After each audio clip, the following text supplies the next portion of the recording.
plus d'1 million de consommateurs de cocaïne.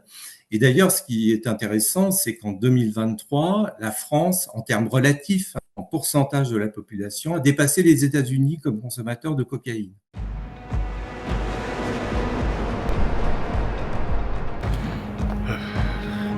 Vas-y, avance. Pour montrer où on est dans un... He want to give your number for him, yeah? Okay. Qu'est-ce qu'on va faire? Alors on va visiter un village. Qui sort de ce tube de 152 mm.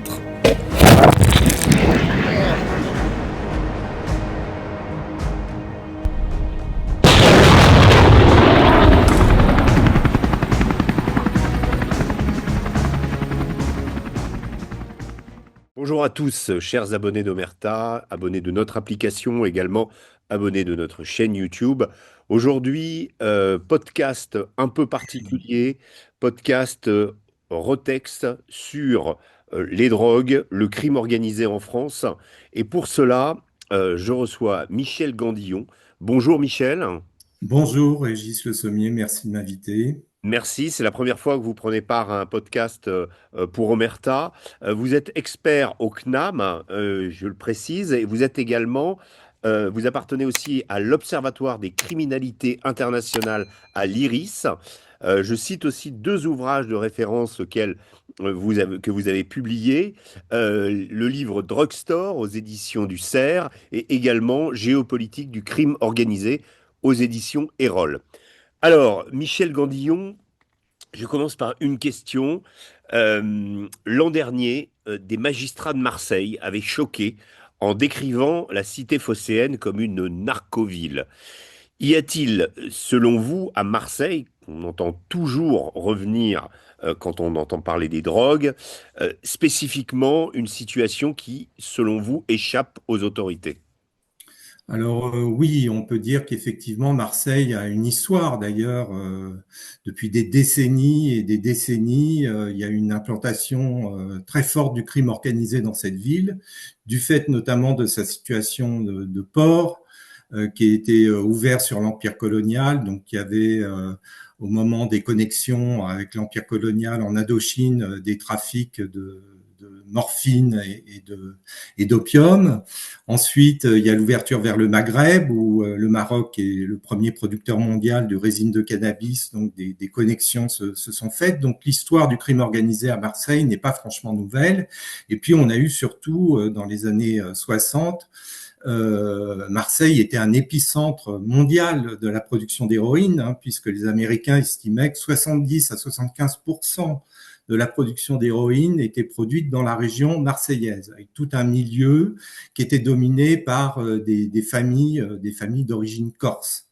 Et puis après, il y a eu une politique de l'État très ferme à l'égard de la French Connection. Nixon, d'ailleurs, est intervenu auprès notamment du président Pompidou pour renforcer la lutte contre la French Connection. On a renforcé les effectifs policiers. On a adopté une loi, la loi de 70, qui était bien plus pénalisante pour la production d'héroïne. Et donc, on a réussi à démanteler ces filières. Et puis après, sont venues les filières de la résine de cannabis avec un tout autre milieu, ce que j'appelle les filières franco-maghrébines, et puis une situation qui n'a cessé de prospérer et de se dégrader.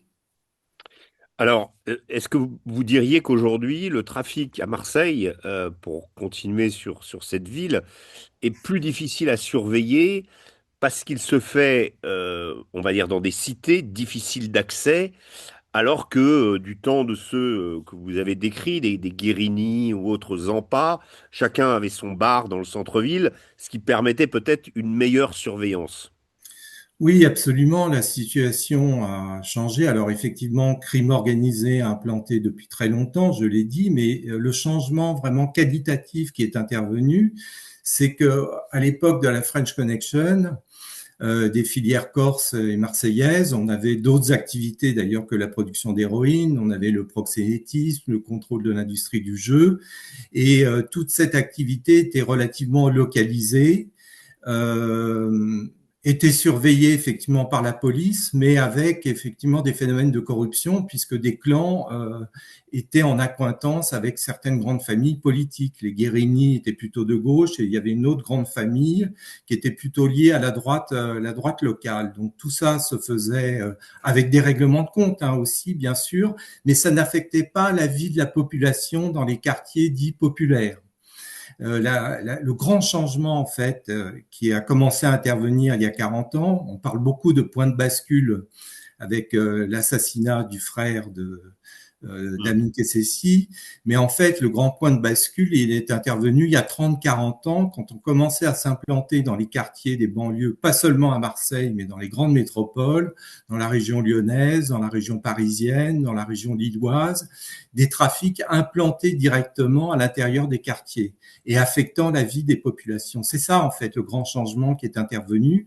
Quand la French Connection produisait de l'héroïne, ça se faisait dans l'arrière-pays marseillais. On louait une maison, on embauchait un chimiste et puis on transformait l'héroïne. La population n'était pas très affectée. Il y avait des règlements de compte, il y avait des morts, mais c'était dans un milieu assez circonscrit, si vous voulez. Maintenant, les règlements de compte interviennent régulièrement au sein de quartiers habités, densément peuplés, avec tous les cortèges d'horreur qui vont avec, et notamment les victimes collatérales. Il y a eu une affaire qui a beaucoup marqué, alors on a parlé de point de bascule, mais il y a 2 ans, en 2023, une jeune fille avait été victime d'un rafalage d'un point de deal. Elle était dans sa chambre en train d'étudier tranquillement chez elle et une balle a traversé la paroi et l'a tuée. Et il y a eu plusieurs cas comme ça. Donc la population est directement affectée. Et maintenant, ce phénomène ne touche plus seulement Marseille, mais c'est diffusé dans un certain nombre de métropoles. Et touche de plus en plus de métropoles qui étaient plutôt épargnées par les phénomènes de trafic. Je parle de la région nantaise, la région de Rennes, les quartiers périphériques de Rennes, de Nantes, de Toulouse, enfin de tout un tas de villes maintenant.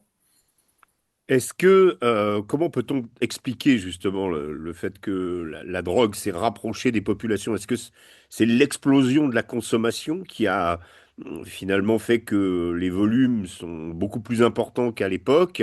Est-ce que on va dire le caractère social qu'a pris certaines drogues et le fait que aujourd'hui elles soient diffusées largement au sein de la population peut expliquer cette montée en puissance du trafic? Oui, absolument. On assiste depuis une trentaine d'années à une explosion du marché des drogues en France. Les chiffres sont pas très difficiles à analyser. Alors, pour expliquer à vos auditeurs comment on mesure la progression d'une activité qui est par définition clandestine, on a depuis 1992 des enquêtes en population générale qui mesurent les niveaux de consommation des drogues illégales dans la population française. Et on voit depuis 30 ans, donc depuis 92, une montée en puissance des consommations de drogue, que ce soit la résine de cannabis, l'herbe de cannabis, mais aussi la cocaïne, des drogues de synthèse comme l'ecstasy, une persistance d'ailleurs de la consommation d'héroïne dont on parle assez peu en France parce que tout est focalisé en ce moment sur la cocaïne. Mais les dernières années ont été marquées en France par des saisies records d'héroïne. Donc, et quand on regarde les chiffres, on voit que par exemple, depuis 20 ans, la consommation de cocaïne dans la société française a été multipliée par 9.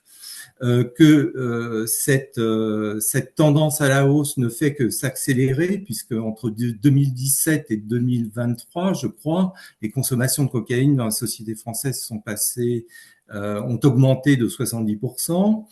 Donc, on est rentré dans un régime de consommation de masse. Il y aurait aujourd'hui environ 5 millions de consommateurs dans l'année de cannabis, soit de la résine, soit de l'herbe de cannabis, plus d'1 million de consommateurs de cocaïne. Et d'ailleurs, ce qui est intéressant, c'est qu'en 2023, la France, en termes relatifs, en pourcentage de la population, a dépassé les États-Unis comme consommateurs de cocaïne. Donc, c'est pareil pour l'ecstasy aussi, dont les consommations ont été multipliées par 9 depuis 20 ans. Donc, on assiste vraiment à une augmentation de la demande dans un contexte où l'offre à l'échelle mondiale, puisque la plupart des drogues aujourd'hui qui sont consommées en France ne sont pas produites en France, sont importées, donc la résine de cannabis du Maroc, la cocaïne essentiellement de la Colombie.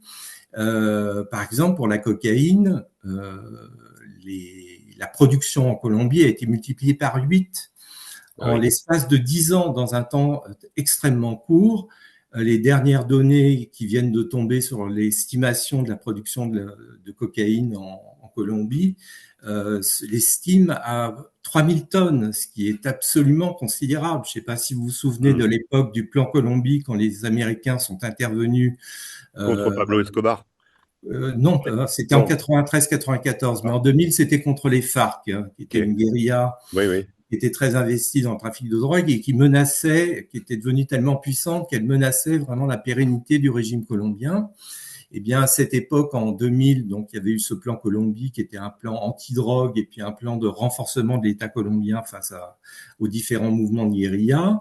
La production mondiale de cocaïne était à 1000 tonnes. Donc aujourd'hui, rien que la Colombie, c'est 3000 tonnes. Donc c'est absolument considérable. Et puis il y a aussi un changement qui mérite vraiment d'être souligné, c'est le fait que l'Europe aujourd'hui devient un gros producteur de drogue. Alors pas seulement d'herbes de cannabis, l'Espagne est un des plus grands producteurs d'herbes de cannabis, mais aujourd'hui on produit maintenant de la cocaïne en Europe. On démantèle des laboratoires aux Pays-Bas, en Belgique, en Espagne de production de cocaïne.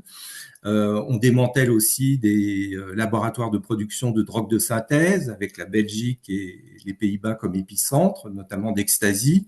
Et la dernière nouveauté, c'est la production de méthamphétamine, qui est un stimulant extrêmement puissant qui intervient là aussi aux Pays-Bas et en Belgique, qui sont deux pays très problématiques sur le plan de la production de drogue aujourd'hui en Europe. D'ailleurs, Europol appelle cette région le hub criminel du Nord-Ouest, parler des Pays-Bas et de la Belgique. Donc, bon, produit de la méthamphétamine, c'est nouveau, avec des collaborations d'ailleurs avec des chimistes des cartels mexicains. Donc, voilà une situation où la demande a explosé, où l'offre a explosé aussi, et qui fait que la France est touchée comme... D'ailleurs, c'est une tendance mondiale. Je regardais les chiffres de l'Organisation des Nations Unies. Les consommations de drogue depuis 10 ans ont augmenté à l'échelle mondiale de 20%, avec une très forte augmentation. Le marché le plus dynamique aujourd'hui est la cocaïne, avec 36% d'augmentation des consommateurs de cocaïne dans le monde.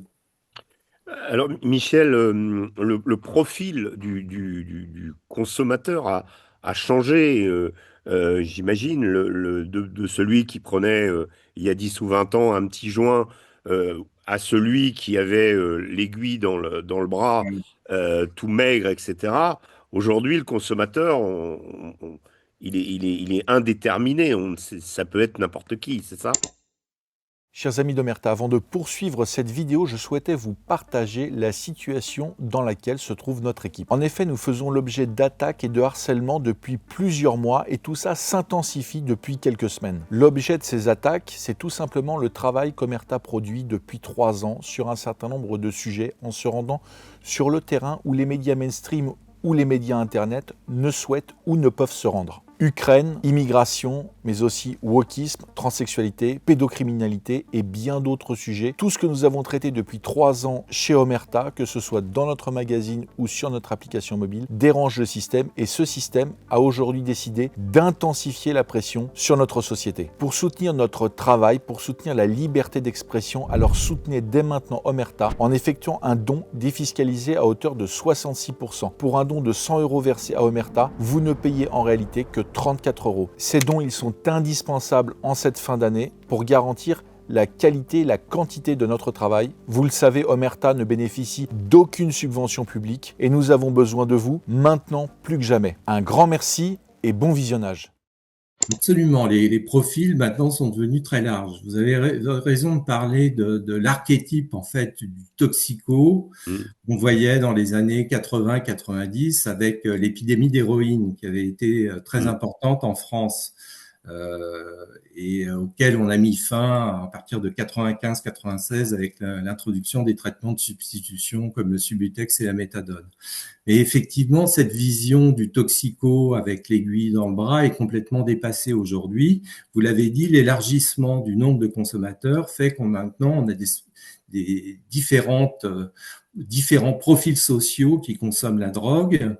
Alors, il y a toujours des problèmes d'addiction qui sont importants, mais il y a aussi la consommation hédoniste. Il y a cette dimension hédoniste qui est très puissante, notamment pour des drogues comme l'ecstasy, qui ont commencé à se développer à la fin des années 90 en France et en Europe dans le sillage du mouvement techno, et la cocaïne, qui s'est aussi développée à la même période et qui peut être aussi une consommation hédoniste. D'ailleurs, on le sait puisqu'on regarde on a des données publiées sur les eaux usées et on voit la présence des marqueurs chimiques de la cocaïne le vendredi soir, le samedi soir dans les eaux usées. Donc on Mm. sait que voilà la fièvre du samedi soir pousse les Mm. gens à consommer de la cocaïne. Donc vous avez tout un éventail de consommation.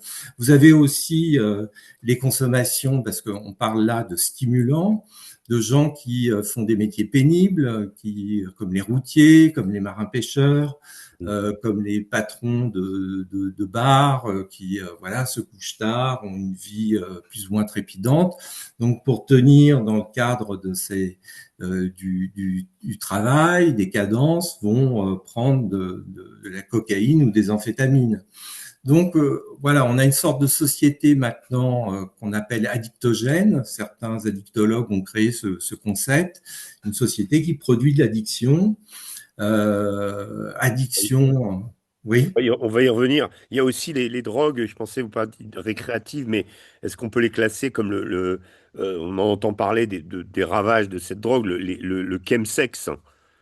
Alors ça, le chemsex n'est pas une drogue, c'est une pratique sexuelle. Alors là où on est, c'est la consommation intensive de drogue dans le cadre de sortes de marathons sexuels où les gens se réunissent pour des sessions qui vont durer 10 heures, 12 heures, 24 heures, 2 jours et prennent des stimulants pour tenir le choc. Ça, c'est effectivement Hmm. le chemsex, oui. D'accord. Alors, pour revenir sur le marché de la drogue, on parle souvent, on entend ça sur les réseaux et enfin sur les chaînes de télé, en particulier de mexicanisation. On décrit la DZ Mafia, par exemple, pour revenir à Marseille, comme une sorte de cartel à la française. Est-ce que la réalité du trafic dans notre pays se rapproche de celle que connaissent certains pays d'Amérique du Sud? Alors moi, clairement, j'ai d'ailleurs publié une note qui est disponible sur le site de l'IRIS, que vos auditeurs pourront télécharger si ça les intéresse, où je critique cette notion de mexicanisation.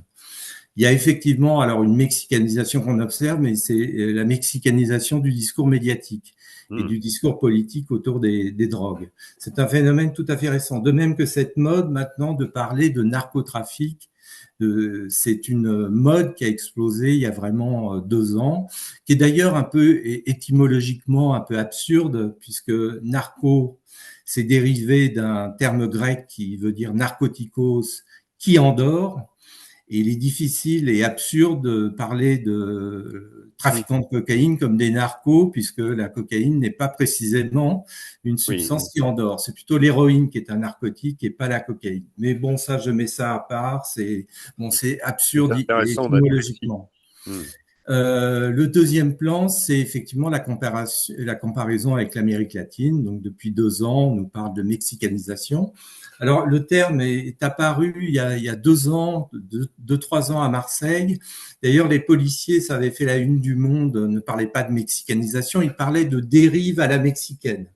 C'est pas tout à fait pareil. Dérive à la mexicaine. Pourquoi ils parlaient de dérive à la mexicaine? Parce que l'été 2021 a été marqué par des règlements de compte particulièrement atroces avec des personnes brûlées vives. Vous savez, la fameuse technique du barbecue à Marseille, Mhm. qui consiste à brûler une voiture avec le cadavre dedans. On avait brûlé vif une ou deux personnes.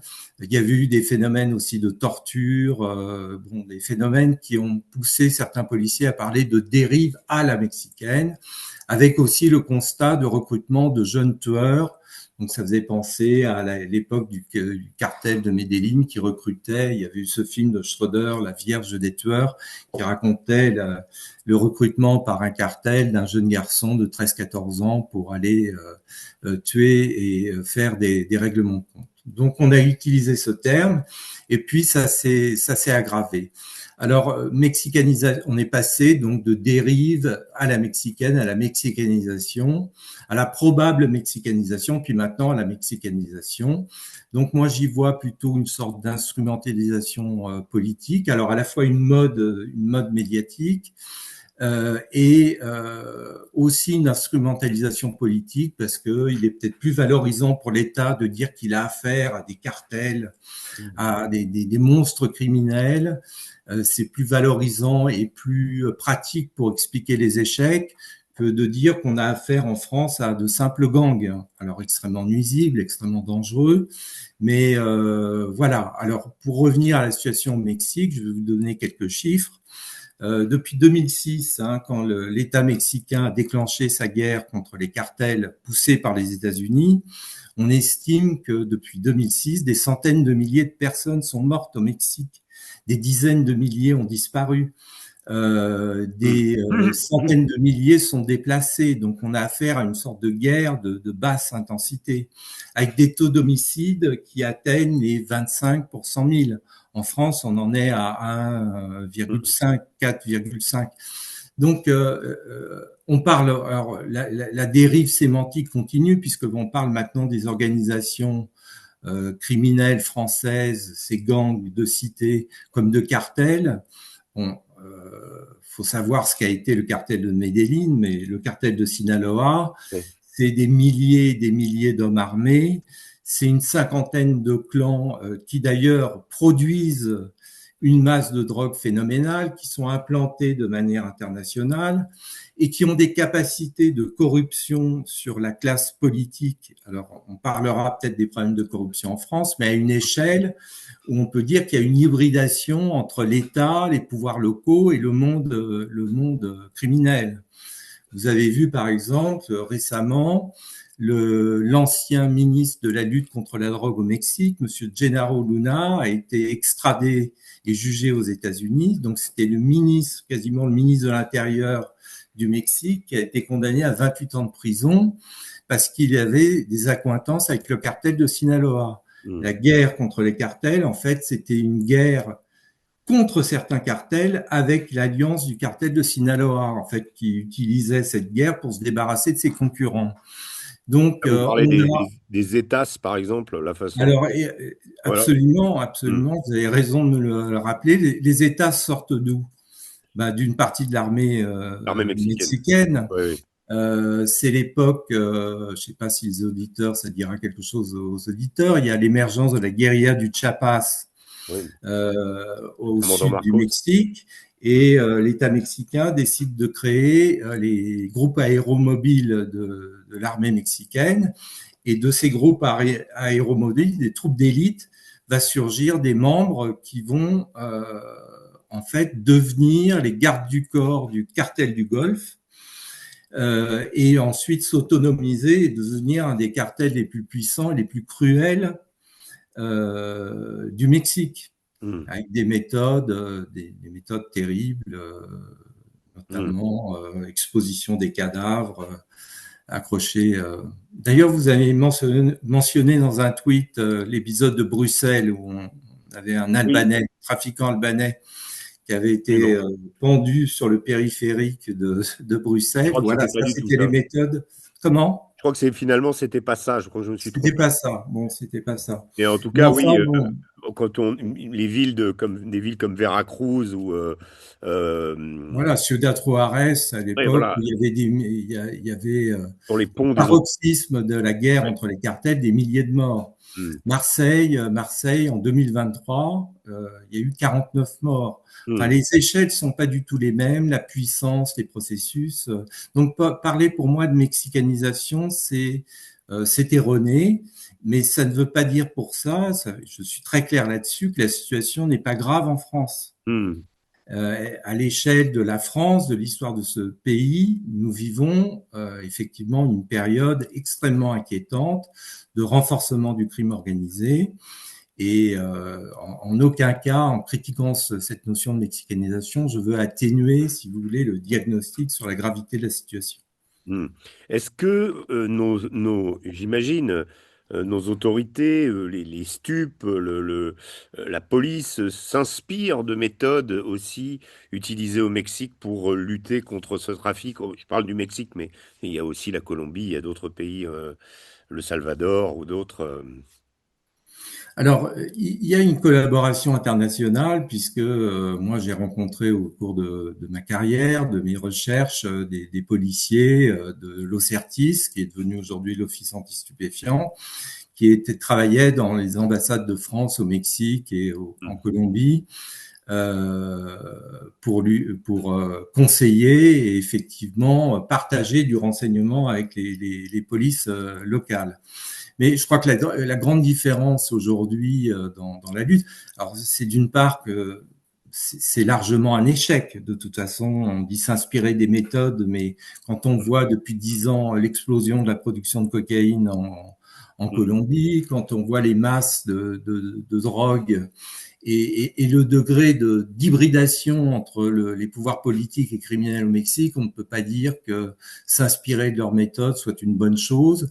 C'est une lutte très militarisée où on fait intervenir l'armée, même si d'ailleurs le président mexicain, comment il s'appelait, AMLO, López Obrador, avait dit lors de sa campagne, quand il a été élu la première fois, vouloir renoncer à la militarisation du conflit. Il n'a pas tenu ses promesses. Oui, Michel? Mais, et on a un phénomène inquiétant aussi, c'est le développement des milices d'autodéfense chez les citoyens. Donc voilà, on ne peut pas dire que les méthodes mexicaines et colombiennes soient un grand succès. Et puis bon, il y a d'autres facteurs qu'il faudrait mobiliser, revenir sur l'histoire de ces pays, notamment la Colombie, où il y a des problèmes liés à la question paysanne qui sont fondamentaux à comprendre pour analyser la situation. Il y a le phénomène de l'impact aussi de l'ALENA sur le tissu social mexicain qui a été affaibli, etc., produisant un exode rural que le développement économique n'arrive pas à absorber, donc création d'armées de réserve criminelles.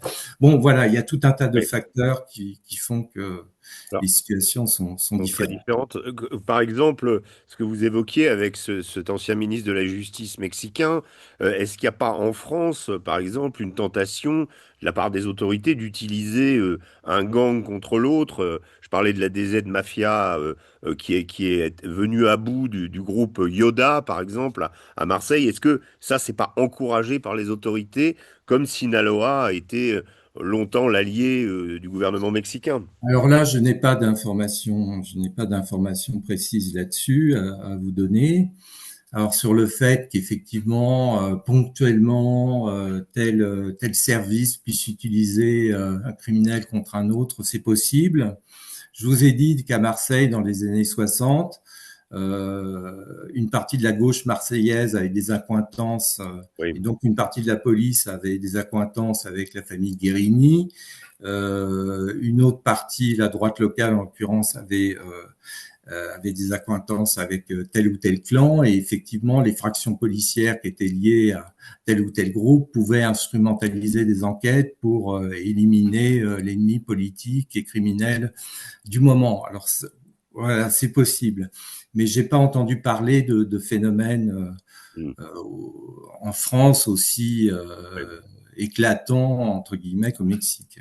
Alors, parmi les changements, je voulais vous faire réagir de l'évasion meurtrière de Mohamed Amra qui a révélé que les trafiquants, en particulier liés à Marseille, puisque Amra, petit dealer de Rouen, devient, on va dire, grimpe dans la hiérarchie en étant en contact avec les gens de Marseille, ils sont prêts à aller très loin, quitte à éliminer 2 surveillants, on a vu ces vidéos, pour récupérer quelqu'un qui n'était même pas dans le haut du panier à l'époque. Qu'est-ce que ça vous a inspiré, cette opération et le fait que progressivement, bien, on découvre que des dealers comme Amra sont capables de piloter des opérations depuis leurs cellules.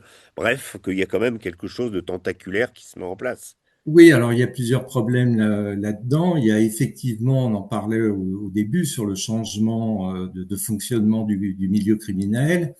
On avait affaire il y a 40, 50 ans à un milieu relativement professionnalisé où il y avait des règlements de compte. D'ailleurs, je rappelle quand même, pour ceux qui parlent de mexicanisation, j'ai les chiffres des règlements de compte en France.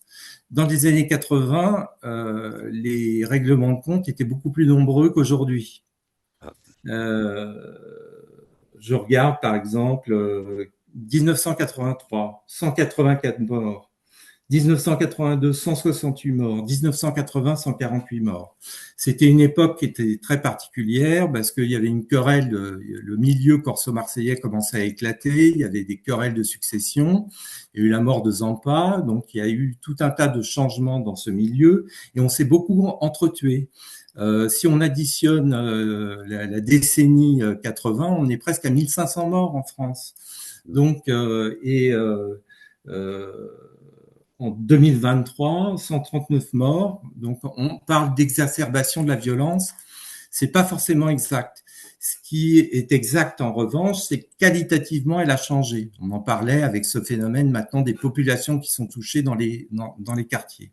Donc ça, c'était une insistance. Mais pour revenir à l'affaire Amra, oui, ce qu'on voit, c'est qu'effectivement, des jeunes chiens fous ont accès à des armes assez facilement et effectivement n'hésite pas à tuer là où effectivement le métier, oui, c'était un métier, être tueur à gages. Aujourd'hui, il y a une sorte de démocratisation. On voit des recrutements pour 5 000 € de tueurs sur WhatsApp. Il y a eu l'affaire de Marseille, je me souviens plus comment il s'appelait, ce jeune Matteo, 18 ans, qui avait participé pour le compte de la DZ Mafia à des règlements de compte. Donc ça, c'est effectivement un phénomène relativement nouveau et inquiétant, de même que la proportion maintenant de mineurs ou de très jeunes gens dans les mises en cause pour trafic de stupéfiants. La proportion maintenant de jeunes mineurs qu'on interpelle est à des niveaux, je crois, les derniers chiffres que j'ai vus, c'était à peu près 20% de mineurs pour les mises en cause pour trafic de stupéfiants en France. Donc ça, effectivement, c'est aussi une nouveauté et inquiétant, bien sûr.